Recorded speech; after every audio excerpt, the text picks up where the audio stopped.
So on this show, we talk about IoT, we talk about cloud devices, we talk about the ability for consumers to access these kind of devices at a low price point.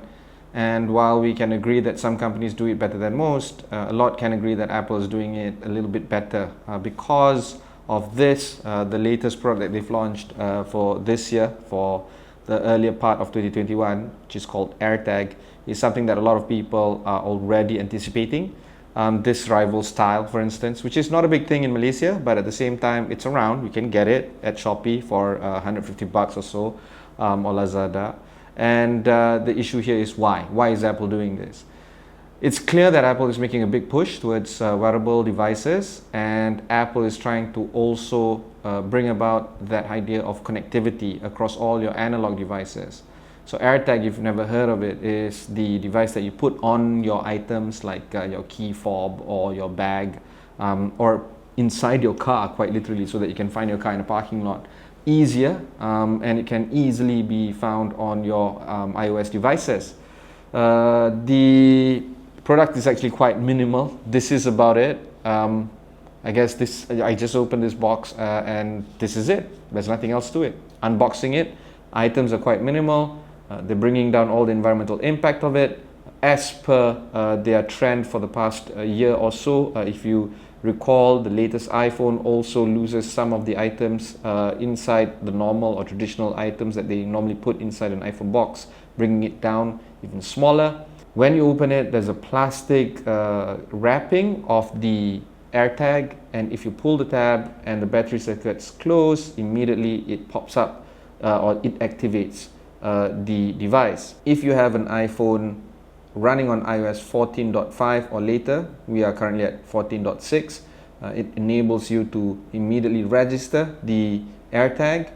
The size is quite thick. You can't put it in a wallet, for instance, but at the same time, you can put it on a keychain and you can make it work with all the other things that you want to think about when you want to find it later on. Things like your handbag, your backpack, those kind of stuff fits nicely in there. And I've always wondered why we want to have a keychain allocated to it. Why not just hide it inside the bag? It's because we want people to help you find it. And that's why when you have these loops that you can put on your knapsack or your backpack, it enables you to alert other people in case you yourself find another AirTag around, so that you can help people find it. So what you do is you go through the Find My app, try to look at it there, and then you can connect to locating found devices there as well. AirTag is retailing at 129 ringgit in Malaysia. We don't have that buy for a pack item like we see in other countries, and that's because in Malaysia it seems like the regulator requires each and every single tracking device or electronic device to be registered individually. So perhaps the reason why Apple can't sell 4 to a pack is because of those kind of limitations.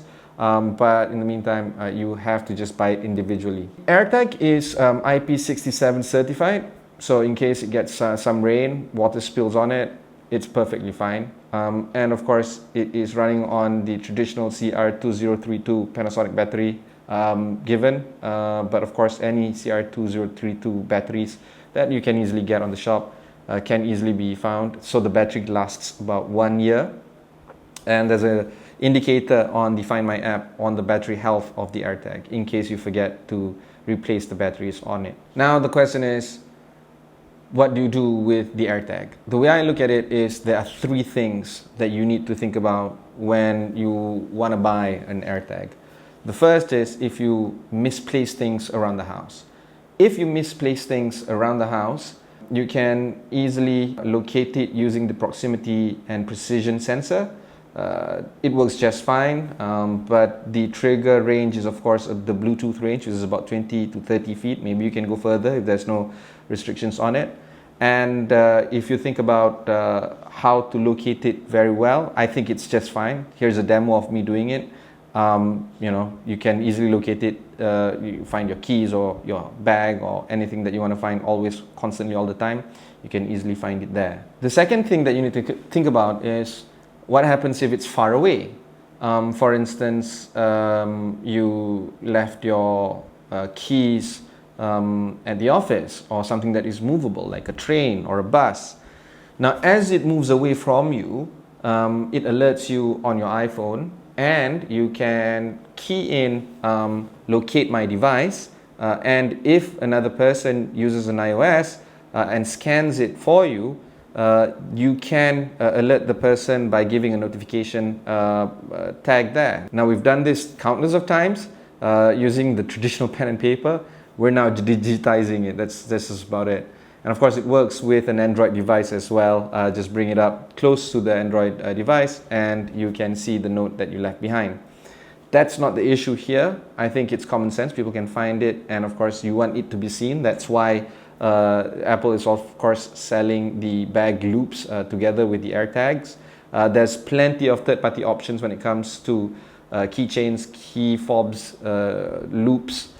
I just did a quick check on Shopee. These are the items that you can find there. Everything is cheap, but you can go really expensive. The Hermes, for instance, goes up to over 1,000 ringgit if that is your choice. But the third thing that I want to highlight is of course the malicious element of it.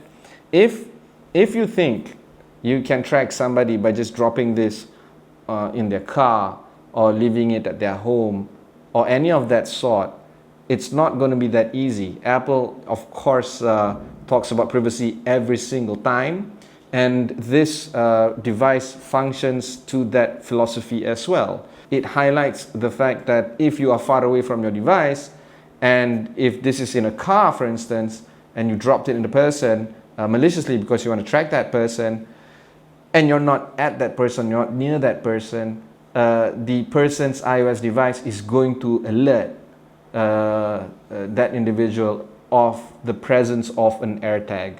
So that person will be aware that there is an AirTag within his or her proximity, and that would make that person know that there is an AirTag near them that is unauthorized and the owner of the AirTag is not with them.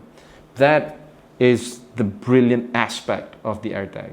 Now that concludes that loop that Apple is trying to do, trying to make it more presentable, the item, make it wearable, make it consumer driven, and all this makes it easy for people to locate things if they want to do it well and non-malicious, in a non-malicious way. But the fifth thing here, which is to protect the privacy of any individuals out there.